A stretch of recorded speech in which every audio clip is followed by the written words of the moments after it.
U.S. strikes and destroys Mexican cartel convoy carrying tons of synthetic drug chemicals. September 12, 2025. Under the scorching desert sun near El Paso, Texas, the United States launches a daring attack on one of the most brutal drug, arms, and human trafficking networks on Earth. The target? A heavily armed convoy that has just crossed the border.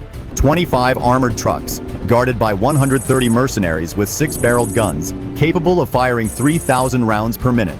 Inside are 1,300 chemical drums, containing 363,000 pounds of benzyl alcohol and 334,000 pounds of N-methylformamide, precursors worth billions of dollars on the black market.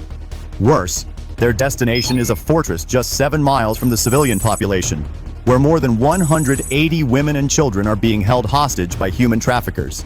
For years, this network has thrived on blood, linked to countless murders, forced labor camps, and human trafficking rings that stretch from Mexico to American cities.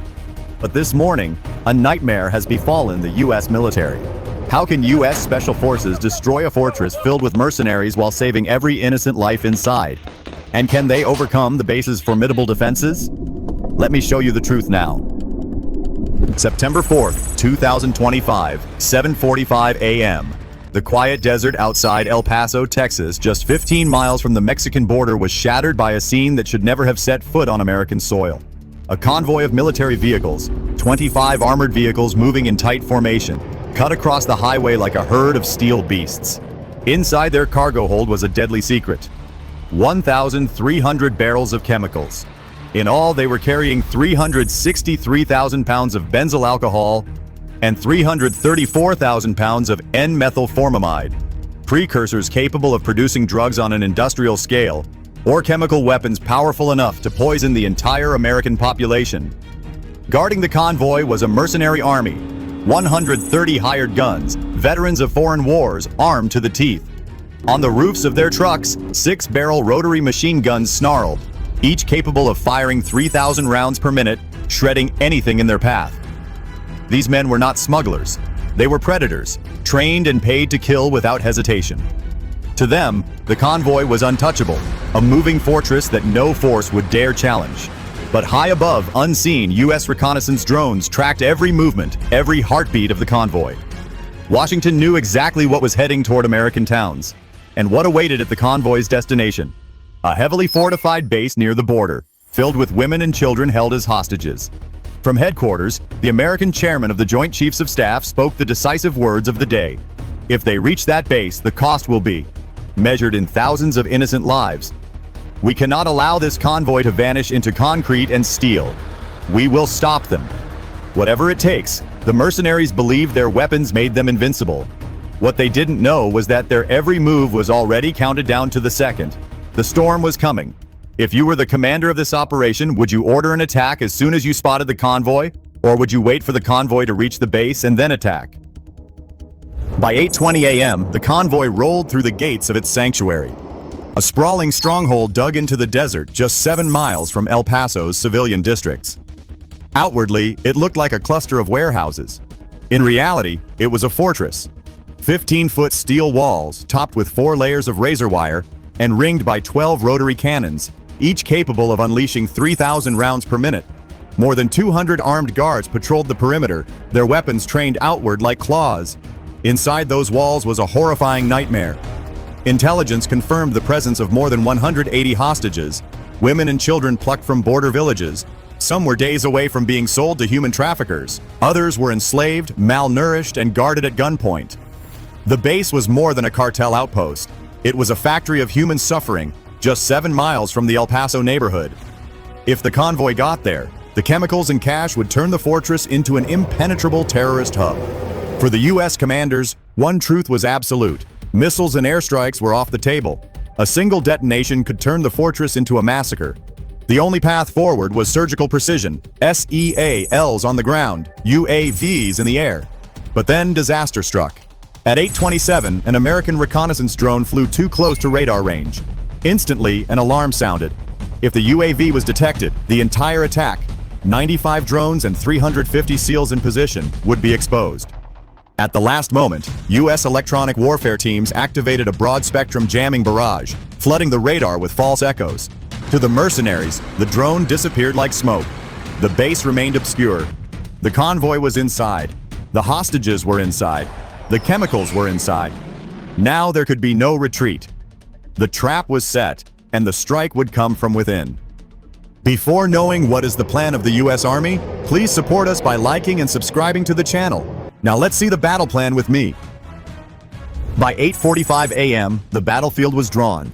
Inside the fortress walls sat the convoy, 25 armored trucks, 1,300 chemical drums, and a mercenary army swollen to nearly 350 fighters once reinforcements inside the base were counted. Their confidence was absolute. They believed steel walls, heavy guns, and human shields made them untouchable. But America's war machine was already in motion. Hidden just outside the perimeter, 350 Navy SEALs lay in wait. They were divided into razor-sharp units, 50 operators assigned to breach and secure the hostage cells, 20 snipers positioned on rooftops half a mile away with rifles accurate to 1,200 yards, and multiple strike teams staged for room-to-room combat.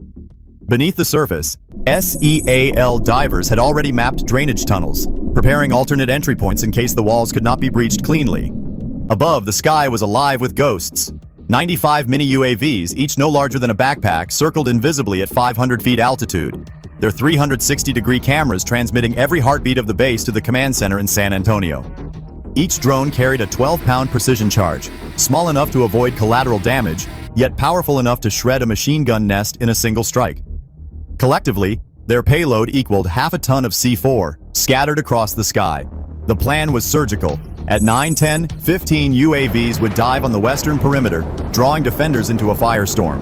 At that same moment, 50 SEALs would breach the eastern wall, storming directly toward the hostage blocks. Snipers would cut down exposed gunners within 8 seconds of target acquisition, while remaining UAVs hunted the rotary cannons that guarded the courtyard. Every movement was timed to the second. Every operator knew his sector, his kill zone, his fallback point. The mercenaries thought their fortress was secure. In truth, it had become a chessboard, and every piece was already in America's hand. Are you still there? Don't leave yet. Come with me into the heart of the battle. At 9:15 a.m., the desert exploded into chaos. From 500 feet above, the first wave of 15 American UAVs plunged like steel hornets. Each carried a 12-pound precision charge, and within seconds, the western wall was ripped apart in a cascade of fire. One drone smashed into a guard tower, detonating against a rotary cannon and silencing it in a thunderclap. Another punched through the roof of a munitions shed, igniting 6,000 rounds of stored ammunition that erupted in a chain of secondary explosions. The mercenaries panicked. Over 80 fighters sprinted toward the west wall, firing blindly at shadows in the smoke. They had fallen directly into the American trap. While their attention locked west, the real strike began in the east. At 9:17, 50 Navy SEALs breached the fortress wall using thermite charges that melted steel in less than 20 seconds. Suppressed MP7s barked in short surgical bursts. In the first 2 minutes of entry, 11 guards were killed silently, their bodies dropping before they could raise an alarm. The SEALs advanced in disciplined squads of 12, clearing hallways with stun grenades and breaching shotguns. Above, the second wave of UAVs dove in, 30 drones in total, each zeroing in on rotary cannons and heavy machine gun nests. In just 4 minutes, 9 defensive emplacements were obliterated. One UAV struck directly into a fuel cache, triggering a fireball that sent a 200-foot column of flame into the sky, visible all the way to El Paso. By 9:20, the snipers joined the symphony of destruction. From rooftops and ridgelines half a mile away, 20 SEAL sharpshooters eliminated exposed gunners with icy precision. Their rifles, capable of dropping a target at 1,200 yards, turned every courtyard and balcony into a death trap. In under 5 minutes, 23 mercenaries were confirmed killed by sniper fire alone. Inside, the battle was hand-to-hand.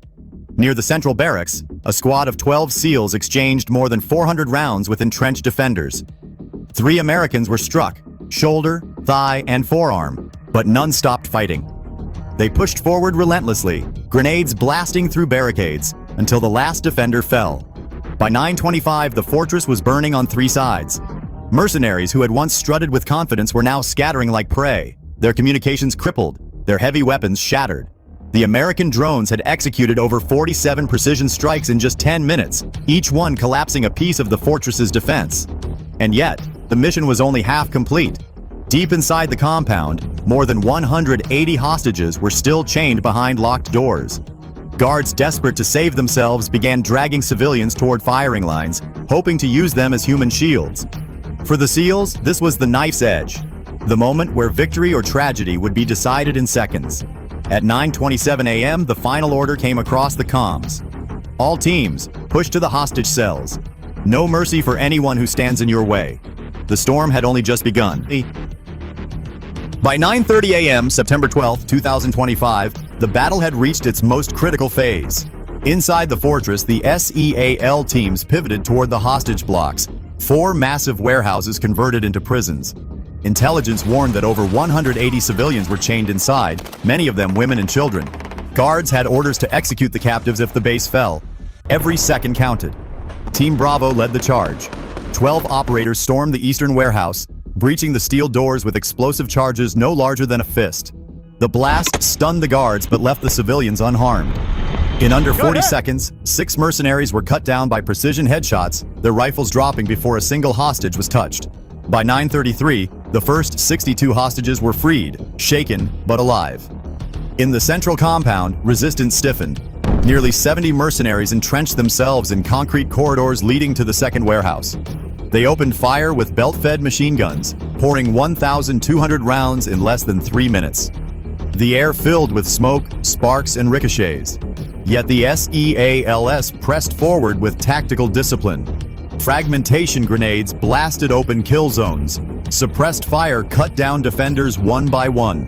When the smoke cleared, 29 mercenaries lay dead, another 15 wounded and captured. Above, the last wave of UAVs descended. 20 drones plunged into fuel depots and weapons caches, detonating with surgical precision. The blasts ignited 4,000 gallons of diesel and destroyed crates of AK-47s, RPG launchers, and mortar shells. The shockwave ripped through the compound, collapsing guard towers and silencing the final heavy guns. By 9:40, the fortress was no longer a battlefield. It was an inferno. American snipers picked off stragglers attempting to flee through gaps in the walls. Within minutes, 47 mercenaries were confirmed dead outside the perimeter, their escape cut short. Inside, the SEALs swept room by room, securing all 4 warehouses and freeing the last of the civilians. The final tally: 182 hostages rescued, none fatally harmed. When the smoke settled at 9:45, the numbers told the story.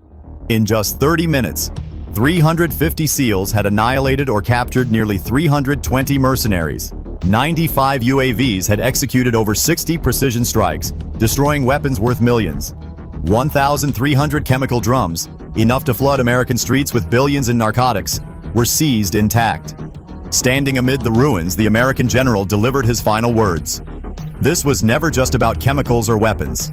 It was about lives, about proving that human suffering will not be traded on America's border. Any who try will find only fire and ash. The fortress of traffickers and killers was gone. In its place stood a warning carved in steel and blood. America's resolve could not be broken. By the time the last shot faded on September 12, 2025, the desert fortress was no more. What had once been a stronghold of traffickers, mercenaries, and killers was reduced to smoldering wreckage under American control. In less than half an hour, the world's most elite warriors had shattered an empire of fear. The cost to the enemy was staggering. Nearly 320 mercenaries killed or captured, their weapons and vehicles destroyed, their fortress leveled. The seizures told their own story. 1,300 chemical drums, equal to 697,000 pounds of precursors, were pulled from the ruins, enough to produce billions in narcotics. Alongside them, caches of rifles, rocket launchers, and millions in blood money were seized before they could poison American streets. But the greatest victory was not in steel or numbers. It was in lives. 182 hostages, women and children who had been treated as property, walked free from chains that morning. Their survival was proof that precision, patience, and courage can still overcome brutality. In Washington, officials made the message brutally clear. This was not just a battle, it was a warning. Any force, cartel, militia, or mercenary army that dares to traffic weapons, chemicals, or human lives into the United States should expect annihilation. The border is not a line on a map. It is a line America will defend with fire and blood. But one question remains. Will this decisive strike terrify others into silence, or provoke new enemies to rise from the shadows, more desperate and more violent? Only time will tell. And now I turn to you. What do you think this victory means for the future of America's fight against cartels and traffickers? Share your thoughts in the comments below. If you believe America's strength must be told and remembered, support this channel by liking, subscribing, and sharing so more people can hear the truth.